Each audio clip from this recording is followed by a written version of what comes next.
Here it is, the tool from last time. What is it? It is the amazing Ultra Vibe 18 Thumbler's Tumbler.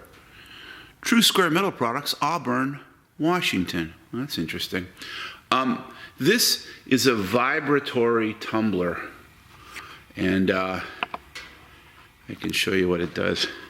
You turn it on.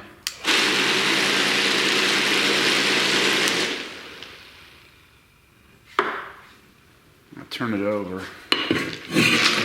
Whoa! You can see how it works. Let's see if I can zoom in on it a little bit. There's a motor in it, and there's just a little weight that's off center. Look at that, it vibrates the whole thing. And then that is enough. I'll turn it on. This might be a bad idea, but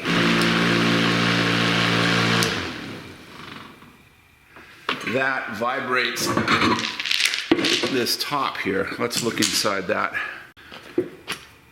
It's a big, heavy-duty kind of rubberish plastic drum in the shape of a donut. And then inside, right now I have these metal pieces that are, these are part of the rocket stove. And you put metal pieces in here along with these abrasive media, tumbling media, and I guess there's a whole bunch of different kinds of media. Oops. And you let it go for a day, maybe 24 hours. And it cleans the part really nice. And also it takes any sharp edges off. So let me see if I can get that to work. I'm gonna do this without the top on.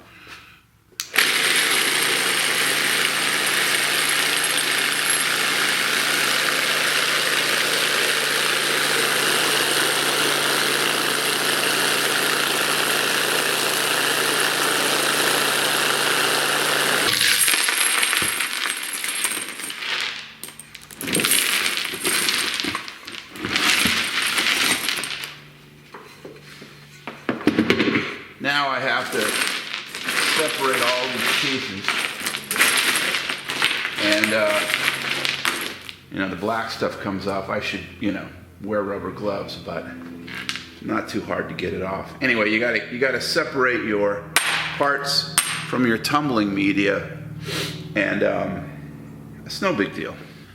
I'm gonna use this thing. It's a magnet inside of a drum. You pick up your parts like this, and then you pull this lever here, and then it releases the magnet. So those are all separated out.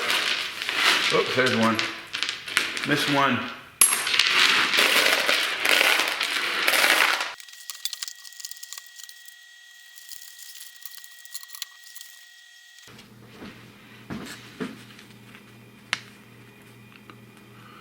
This product does not require any driver and will be immediately recognized by Mac OS X. That's very cool. So this is a Mac, set up for Mac, and we'll see if that's the case.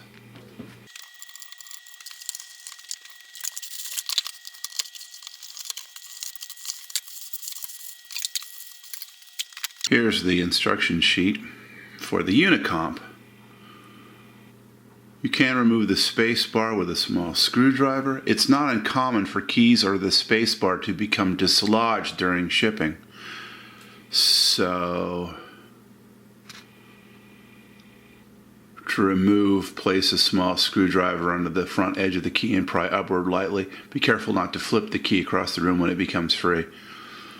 To install a key, rock the keyboard front to back so the spring pivots freely into the center of the chimney area. It doesn't have to be perfectly, and so forth. Well, let's see. I guess they've had problems with these keys being dislodged during shipping, so get that. So that's the Unicomp on the left, and on the right is the daskeyboard Model S. And I'm going to kind of turn the backs over and see what's what. There's an interesting sort of tilt or raisedness to the Unicomp. The Unicomp seems to go uphill in a way that I do remember the old IBM Selectrics. When I was in a previous life, I used to deliver typewriters for Oregon Typewriter Company. And I remember those IBM Selectric 3s had this kind of climbing keyboard. But let's see what's on the back of the DAS keyboard. Aha! We have these guys. Little fold-out clips. Now let's see what it looks like.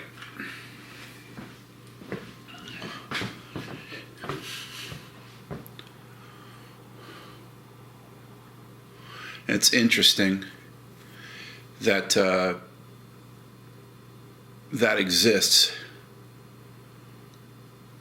I do notice, however, that, for example, these upper function keys are really angled at you. And the DAS keyboard, even with it flipped, well, I guess they're angled too. They are angled at you. So that's interesting. There's the shape of the DAS keyboard, and there's the shape of the Unicomp. So what I thought I would do at this point is fast forward the rest of this video. I've come to the realization that there really is only one thing for you to do if you're really evaluating a keyboard and you want to find out if it's any good. And that is, you need to buy 2 or 3 of your keyboards in question. Try them out. Keep the one you like and return the ones you don't like. Now here's the K120 versus the DAS. The K120 is my old keyboard by Logitech, $15 cheapo. Now onto the Unicomp. You'll see me trying the keystroke, seeing which keystroke is better. And the DAS and the Unicomp are much longer. And that's something I wanted to talk about for a second. If you're going to be gaming, you might want a keyboard with a very short stroke and a quick cycle time because you're using a laser cannon to kill the mutants or something, and you want to be able to cycle quickly. I'm going to use this keyboard for writing screenplays, emails, and also editing Final Cut 7. So I'm really writing, not gaming. And what this all came down to was the winner. The winner for me is the Unicomp M. Now the DAS keyboard is excellent, vastly superior to that $15 Logitech K120 that I bought at Staples 6 or 7 years ago. I probably would be totally happy with the DAS, but the Unicomp edged it out for me a little bit, and I think there are a couple of reasons why. First, as a teenager, as I said, I delivered these keyboards. They were in IBM Selectric 3s, and so it might be that I am just predisposed. I'm trained to like the Unicomp M because that was the first one I was exposed to. But the second reason is that IBM apparently spent millions of dollars designing this and testing this keyboard, the ergonomics of this, with probably thousands of mostly women and also men.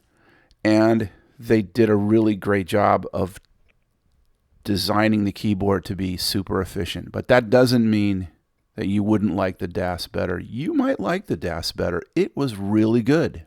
But for some reason, the Unicomp was better for me. So my advice is get the 3 keyboards, 2 keyboards, 4 keyboards. Type on each one for 10 or 15 minutes. Go back, type on them again for 10 or 15 minutes. And then make your decision. For me, the Unicomp M wins. So that's the situation. Here's me talking about how my MacBook had terrible and has a terrible keyboard. The worst keyboard of all. It's really bizarre, that keyboard. Flat keys, no travel. So,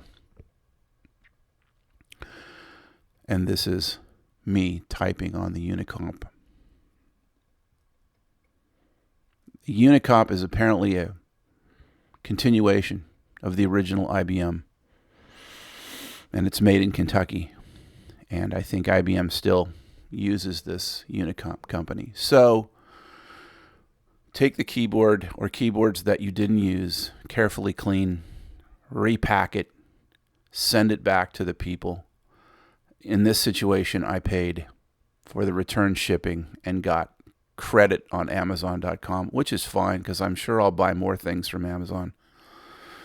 And that's that.